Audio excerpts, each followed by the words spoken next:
Let's take a look at the Canon PowerShot A470. Now this camera is designed for the beginner or someone who just wants a simple camera that's not very large, inexpensive.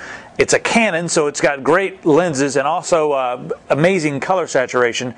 And they just want something they can just keep on auto, keep with them all the time, and snap pictures. 7.1 megapixels. We have a 3.4x zoom. So you can brag to your friends who have other cameras from different brands who have a 3x zoom and be like, yeah, I've heard of 3x. Mine's a 3.4. So, that's bragging rights. That's worth easily $200. Bragging rights? Don't you think so? Well, and maybe in our world for computers and that sort of thing. Cameras is my world too. 2.5-inch screen on the back as well. Now this thing's extremely simple to use. You see we have the wheel here on the back, and we have a few control functions here. Now one thing I like about the wheel is we have an automatic mode. As you can see, it's in that right now. And then we also have something that's automatic with some manual settings. Now when it's in the automatic mode, a lot of these settings are inaccessible. You can't get to them, you can't change things, you can't get lost. That's the main thing. A lot of people, they use the camera, they give it to somebody else, and it's got all kinds of buttons, and they get lost. They go, oh no, it's pink now. Why is it pink? How did I get it? What did I do? I pressed something. Oh no, it's so zoomed in, all I can see is your nostrils flaring.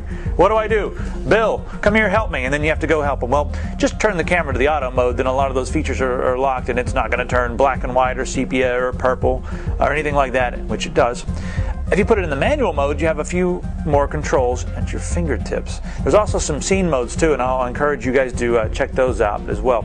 Now, in the manual modes, we have access to all sorts of things here. Now, if we open up the menu here just by pressing the function button up here, you can see we can change the different settings.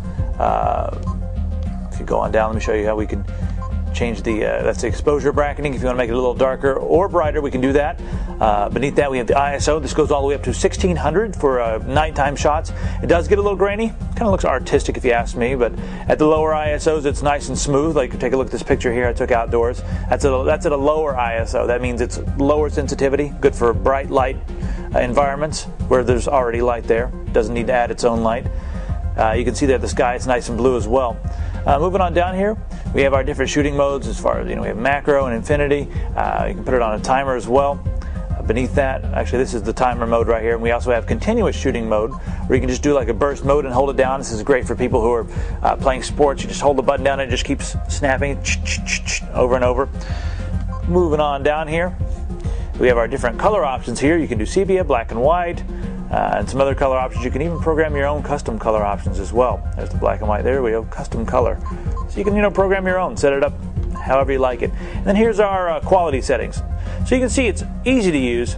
And then when you come out of the function menu here, we can change your flash here, turn it on and off. Up here on the top, that's your zoom. That's your zoom back. So very simple there as well.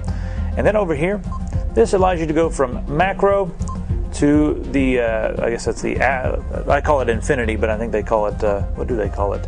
Yeah, they do call it infinity. Some cameras don't call it infinity, they call it like the normal mode. Well, I like to call it infinity. So we have all those options on the back here. Also, pict bridge built into the back as well, so you can push one button and print straight from the camera. Now, what kind of media do you put into this? Let me turn it off. It's good to turn it off before you open up the side. And I'll show you what kind of media goes into this. Open up the side here.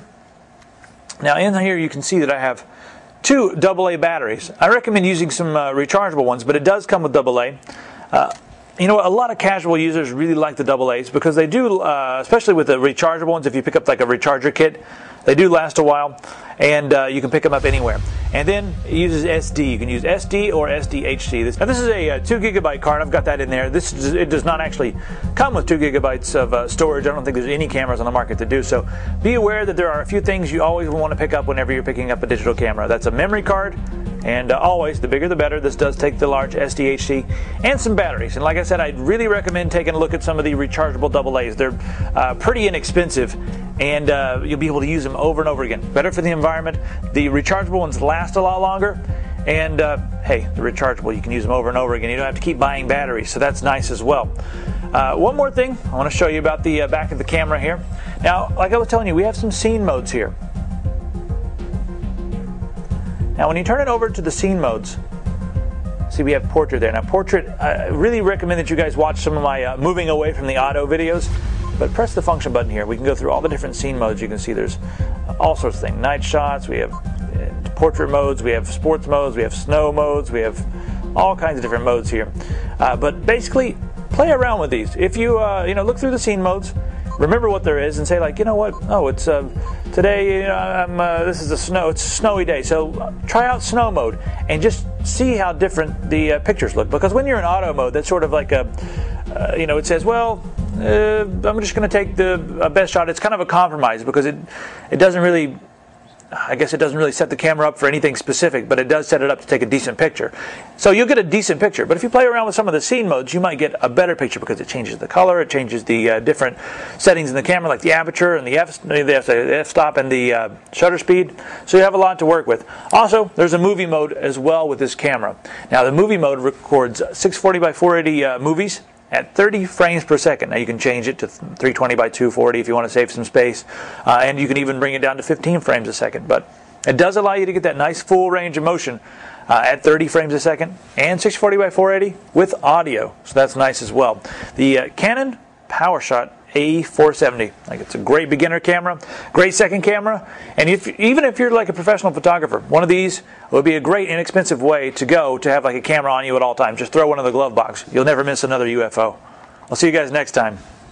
For more information on the Canon PowerShot A470, it also comes in these lovely colors here. We have red, we have silver, we have blue, and has anybody seen the gold? There's a gold one somewhere floating around.